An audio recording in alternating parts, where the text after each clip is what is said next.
Welcome to Mr. Biz Radio, biz talk for biz owners. If you're ready to stop faking the funk and take your business onward and upward, this show is for you. And now, here's Mr. Biz, Ken Wentworth. All right, welcome to another episode of Mr. Biz Radio with me, Mr. Biz, Ken Wentworth. And we're going to talk about something that's it's funny. When we reached out to this guest a month or 2 months ago, something like that.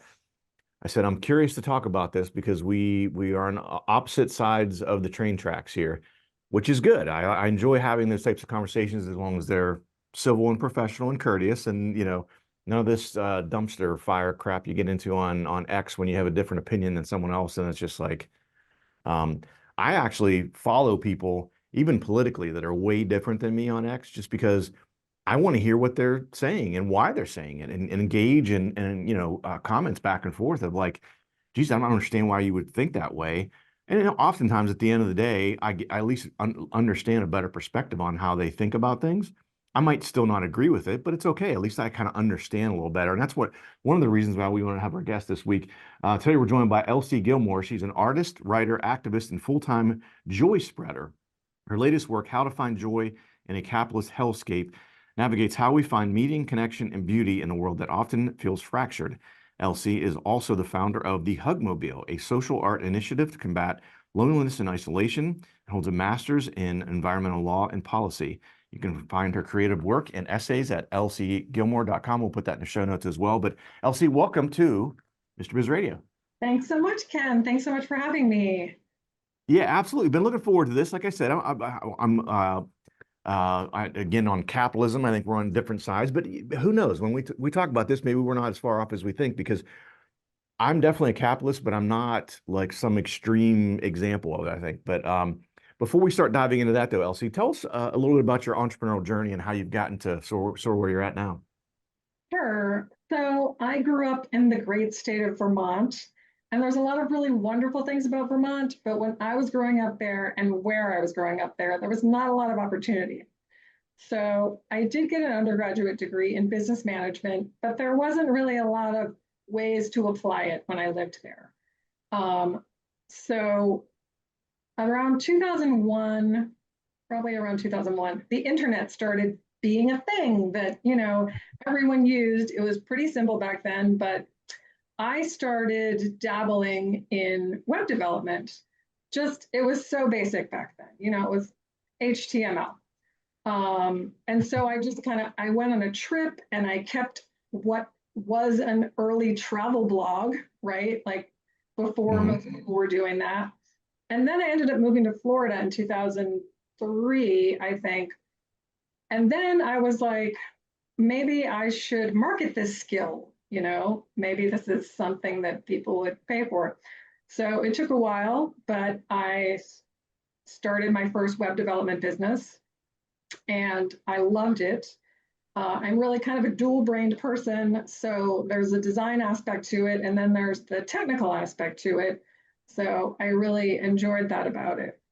So I've been doing that for the last 20 years, but in the middle of that, I also started a women's business networking company called Women with Moxie, which was an incredible experience, immersing myself in the business world of Sarasota, Florida, which is where I was at the time, and meeting incredible women and helping people form partnerships and start cool projects. And it was just great. There was nothing like that in the area at the time. But I kept doing my web development business during that time. And then I've always considered myself a writer, as I said, travel blog 2002. So I got to a point where I wanted to explore that a little bit more, and that's how I ended up writing my first book recently. Yeah, interesting. So, as you were talking through all that, Elsie, I was thinking about it. I'm like, at least in my experience, you're a bit of a unicorn, if I can say, because at least from folks that I've come across in my life, usually if you're sort of have that creative artistic ability, the technical side is just like, that's just completely foreign territory. Or if you're a technical person, the creative side is just not there at all. So you're kind of a unicorn, I would say. That's why I have been so successful at web development, because most people, as you said, can only do one half of it. So they have to have someone else do the other half. Yeah, for sure. No, that was very interesting as you were saying that. I'm like, oh, geez, you, Yeah. you can, especially with, like you said, with what you do, you're able to combine both those. I remember back in my corporate career, a lot of the technical resources we had some people that were just amazing technically. They knew the code or, whatever it was, the technical aspect of it, but trying to explain to them, I was a CFO, so I'm trying to explain to them what we need this system or this software or whatever to do.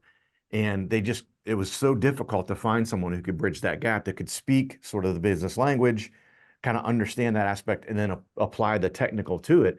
And I found I was lucky enough to find someone, and man, I kept him and paid him very well. And he was an outstanding resource. I guess so. We got about 3 minutes. This might be a long question, so we can pick it up in the next one if need be. But so I guess to start the baseline of all this, Elsie, what is your definition of capitalism? How do you kind of define capitalism?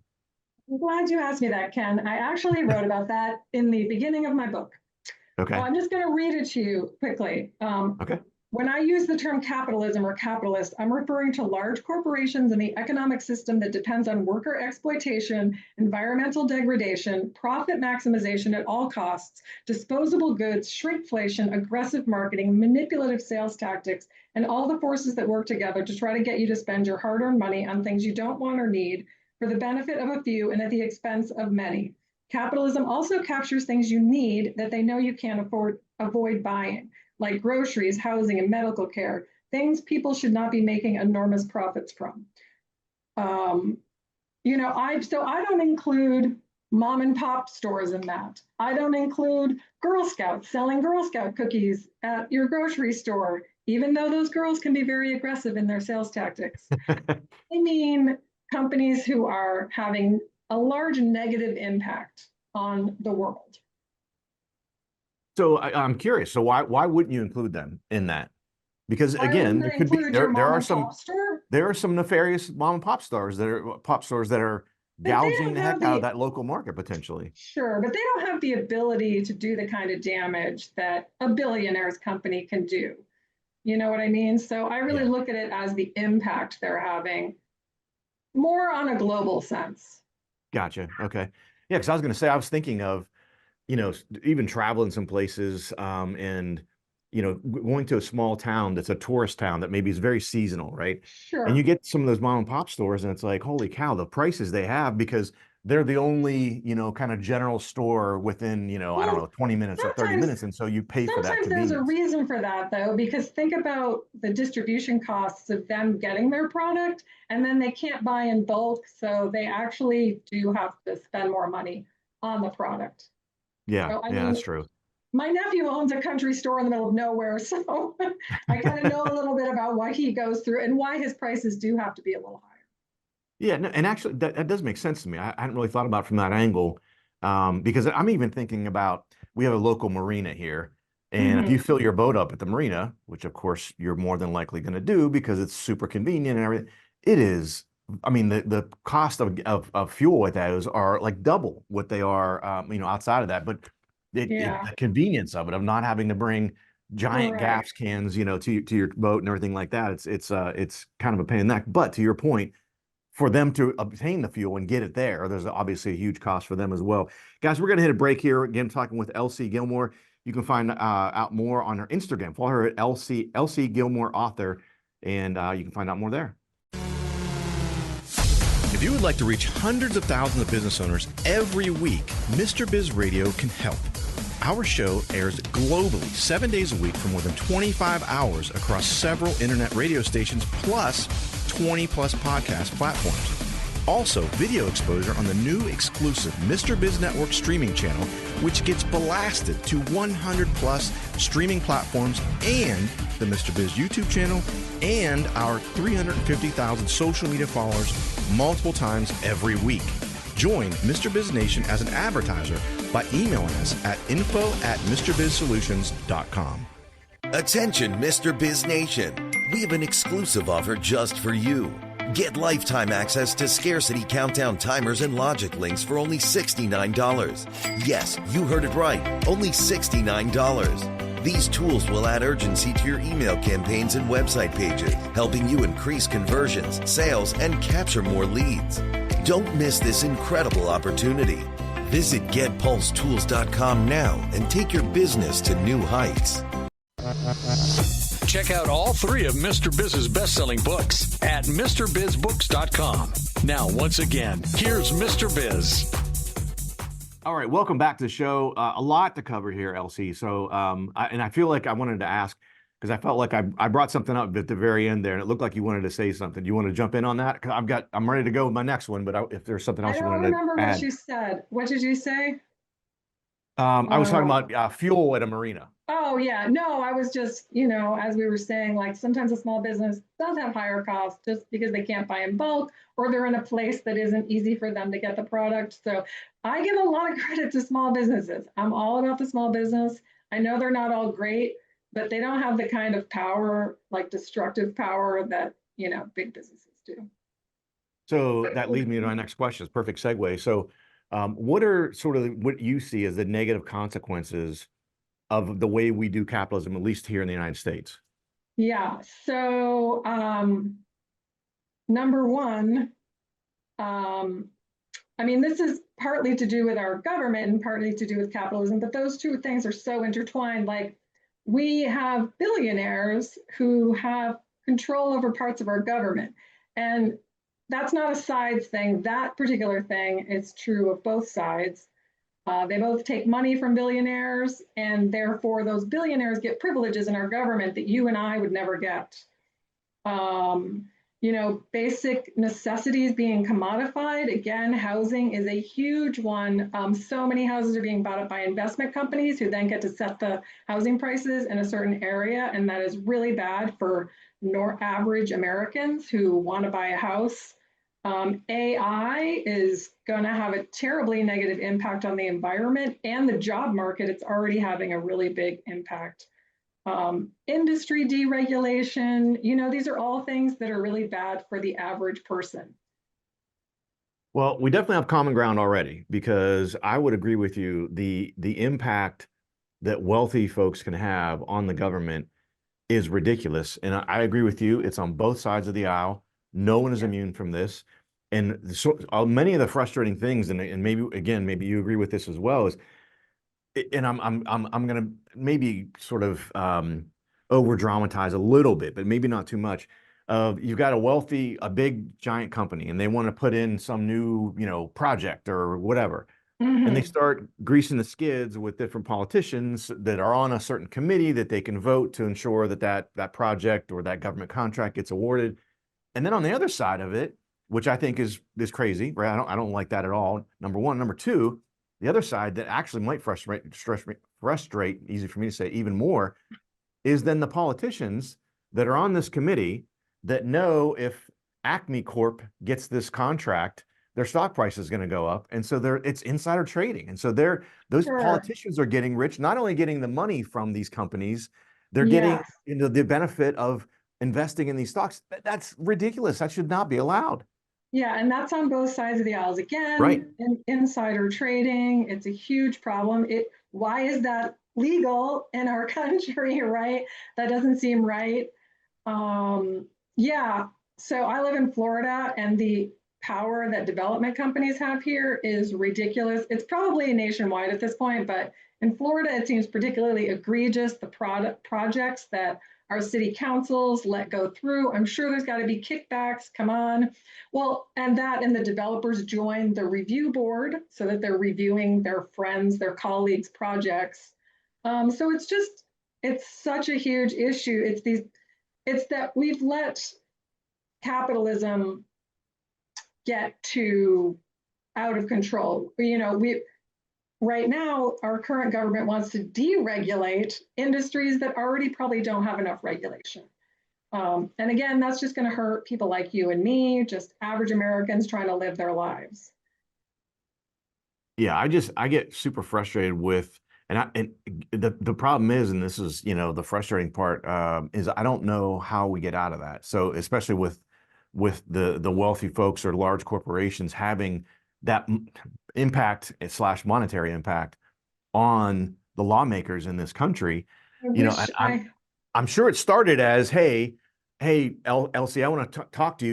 You're my local representative, and I have this project, and I want to tell you how great it's going to be for the local community or your constituents. And then, that was probably, I don't know, gosh, 100 years ago, I hate to say. And then probably it's just morphed into this unwieldy beast that it is now. Have you heard of the Powell memo? Because a lot of the problems with capitalism started with the Powell memo in 1971.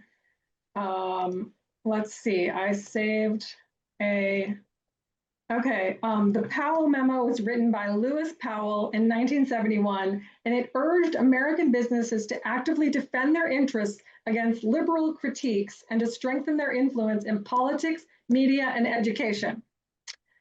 So that's really where a lot of the excess in our capitalist system came from. And then, of course, we had Citizens United. And Citizens United right now is the biggest problem, because it is what gives these corporations the ability to donate unlimited funds to people running for office, right? So that those people will then give them privileges, right, in exchange for that money. And we see this all the time. It's very obvious. We can see who has donated to what, what industries have donated to a candidate. I don't know how we will ever overturn that, because even though Citizens United was probably put in by the right, the left also benefits from it. And Sure. So they know that without it, they also will not get those funds anymore. So I don't know who will ever be motivated to overturn that. So, I mean, that's the issue, I think, the biggest issue, and I have no clue how we are going to get rid of it. Yeah. So going back to what you had mentioned earlier about, and I've seen it as well, but I want to offer a counterpoint, or at least get your opinion on this. You mentioned like large corporations, these huge funds buying up housing in certain locations and just controlling the entire market. My argument, my counterpoint to that would be, if that's going to drive up the price of housing in that area, people are just going to move out. I mean, people can't afford it. They're going to move out of there, right? Is that? I mean, the problem is they're buying up a lot of housing in a lot of different areas, like desirable areas. So sure, if you want to move to a really undesirable area, then you could probably avoid that. But that's something I definitely think we could control with legislation. Again, a single family home, I don't think should be able to be purchased by a business. It's not right, because single family homes, especially smaller ones like starter homes, are for humans to live in, for families to live in, so making a profit off something that you require, which is housing, it's just like healthcare and food. Like, we shouldn't be trying to gouge people on basic necessities. It's wrong. Why do we even live in a civilized society, if people can't have affordable access to the basic things they need to live? Yeah, interesting. So again, just like I expected, we definitely have some common ground here. We got to hit a break here in just a minute, but I want to make sure a couple of things I want to talk about with our last segment is, you brought up healthcare. I'm fairly certain we're going to be on the same page with that as well, because it's ridiculous. But I also want to go back to something you mentioned earlier, just kind of hit me. You mentioned AI, and you think that AI is going to have a very negative impact as well. So I want to make sure we at least touch on those couple of things here in this last segment, because I think those are important things. They're very hot buttons right now, and they have been for a while. But guys, again, Elsie Gilmore, elsiegilmore.com. You could also check her out, Elsie Gilmore Author on Instagram. Come back after the break. We're going to talk about healthcare and AI. How would you like to have direct access to Mr. Biz to help you run your business more profitably and more efficiently? At MrBizSolutions.com, you get live access to not only Mr. Biz, but also several of his hand-picked and trusted business experts, each with 20-plus years of experience to help you optimally manage and grow your business. That's just the start of where Mr. Biz Solutions begins. Learn more at MrBizSolutions.com. That's MrBizSolutions.com. Attention, Mr. Biz Nation. We have an exclusive offer just for you. Get lifetime access to scarcity countdown timers and logic links for only $69. Yes, you heard it right. Only $69. These tools will add urgency to your email campaigns and website pages, helping you increase conversions, sales, and capture more leads. Don't miss this incredible opportunity. Visit GetPulseTools.com now and take your business to new heights. Got a question for Mr. Biz you want answered on air? Email it to info@MrBizSolutions.com. Now, once again, here's Mr. Biz.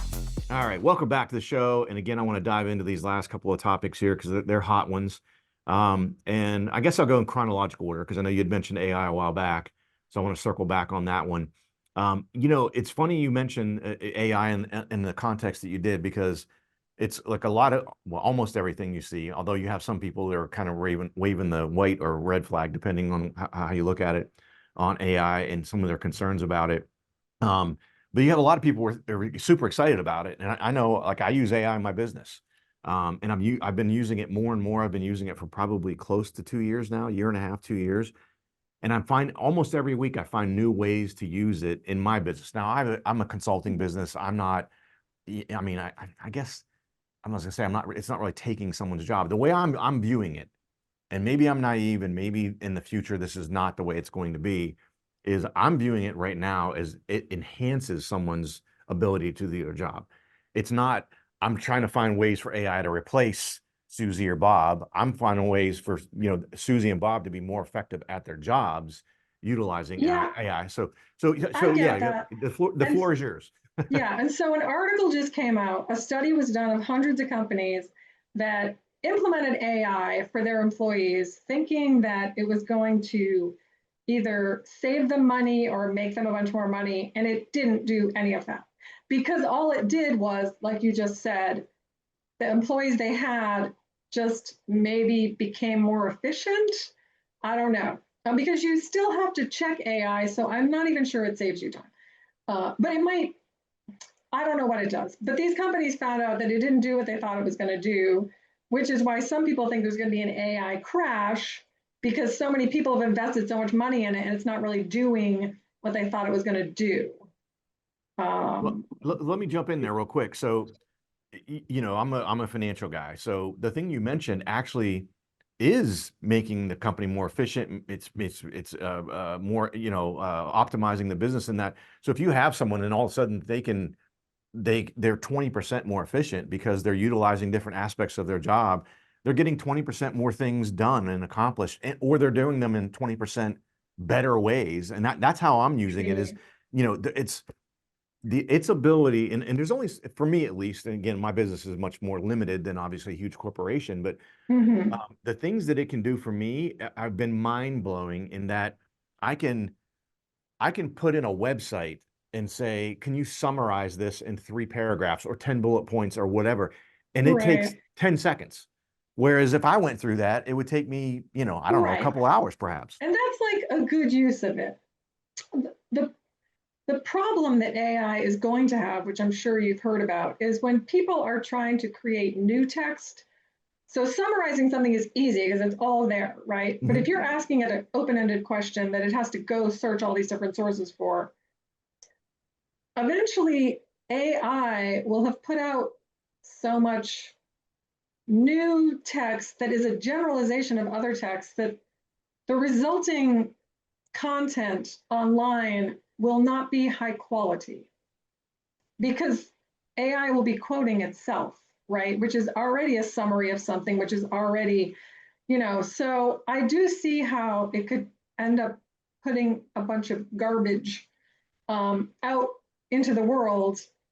And AI does have to be checked, not for what you used it for, because it used one source, but it often makes things up and quotes things incorrectly. And so if you don't check it, some newspaper, I forget which one, I think was it the New York Times or the Atlantic or something, posted this list of books, most of which didn't exist. AI just made them up, and they're like, these are the 10 books to read this summer, and like 8 of them didn't exist. AI just completely made them up, and no one checked.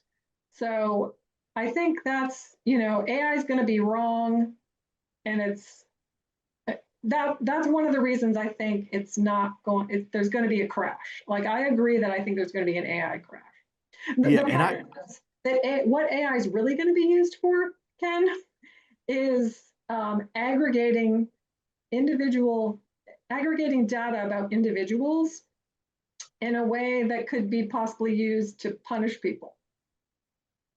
Yeah, I could see that. And I don't necessarily disagree with a potential crash either, because the other thing that I'm concerned about, and I'm talking, 10 years down the road, maybe sooner, but is that because of the generation now that's growing up with AI as a resource, how many people are going to be authors 10, 15, 20 years from now? Well, Because I have a feeling that they're going to say, authors- I don't need to write a book about X, Y, and Z, because I can just ask AI about it. So how many people are actually going to create new things, to your point, new original ideas, or are they just going to rely on AI? But people are writing books with AI and still That's what I'm calling saying. themselves authors, which I don't agree with. No, I don't agree But with that also at think all about either. the brain, the critical thinking skills that are going to be lost by people growing up with AI. I mean, that's what it is. AI is doing all your critical thinking for you. People aren't going to be able to research or find things online. I mean, what if, God forbid, like an entire generation grew up with AI and then AI did crash, and then they're like, I don't know how to do anything. Yeah. I don't know how to think. I don't know how to reason. Like, that's what I, foresee, like the dystopian future of AI being. Yeah, no, honestly, I think that's a ways out, but I could see a point where that gets, again, that generation is growing up and just becomes so reliant upon it. We've only got about 3 minutes here. I want to shift gears a little bit because I did want to talk about healthcare. Okay. So the healthcare side, you'd mentioned that as another problem with the way we, do capitalism in the United States. Expound on that, if you would. Well, again, I don't think basic necessities like healthcare, I don't think someone should make money deciding whether you get to live or die, whether you get to have a surgery, because insurance companies aren't needed. They don't actually do anything other than tell you whether you can get a medical procedure, and then they take a cut, right? So, just an extreme example is United Healthcare. I think they're the ones that had and I've heard that other companies are thinking of using AI to decide who gets approved for their claims or their procedures or whatever. I mean, that's horrible. I mean, this is whether people live or die, whether they have to live with disabilities or not. I mean, no one should be getting rich off of that. I mean, as you know, we're the only first world country that does not offer universal health care to our citizens. And I'm not saying universal health care is perfect. There are issues. But we're supposed to be the smartest, best, most exceptional country in the world. So don't you think we could figure that out? You would certainly think so. Yeah. I mean, I think, and I do understand, I think a little bit, sometimes it gets misconstrued in that you see the cost of, I don't know, make it up, some cholesterol medicine, let's say, for example, and people go, oh my gosh, it costs them $1 a pill to actually manufacture it, and they're charging me $5 a pill. On the surface, you go, that's absolutely insane. It's a 500% markup. That's crazy. In the background of that, I would also want to dig a little deeper and say, okay, well, did it cost them $1 billion of research to develop that? And so at some point you have to recoup some of that. Sure, but the issue is that other countries pay less for those drugs than we do. Why is that? That's a great question. Yeah. So yeah. I think that's a big part of the issue. Yeah, and you see, I mean, maybe it's not as prevalent in Florida, but we're in Ohio, which is obviously borders essentially with Canada. Oh. And a lot of people will go north of the border to pick up different prescription drugs because they're so much cheaper. Yeah. Right. So why is that? That doesn't make any sense to me, right? Yeah. Yeah. Guys, we're out of time here. Again, elsiegilmore.com. We'll put that in the show notes as well. Elsie, thank you so much for coming on the show. I really appreciate it. Thank you, Ken. This was great. I really enjoyed chatting with you. Yeah, absolutely. I'm glad you came on, and I think we had a really good conversation. And again, we found a lot of common ground. Guys, thanks for watching. Thanks for listening. Have a fantastic rest of your week. And don't forget, as always, cash flow is king. To become part of Mr. Biz Nation, follow him on all social media platforms or never miss a show by going to MrBizRadio.com. If you prefer free video content, visit the Mr. Biz YouTube channel or check out his streaming channel, which is available on 100 plus streaming platforms at MrBizNetwork.com.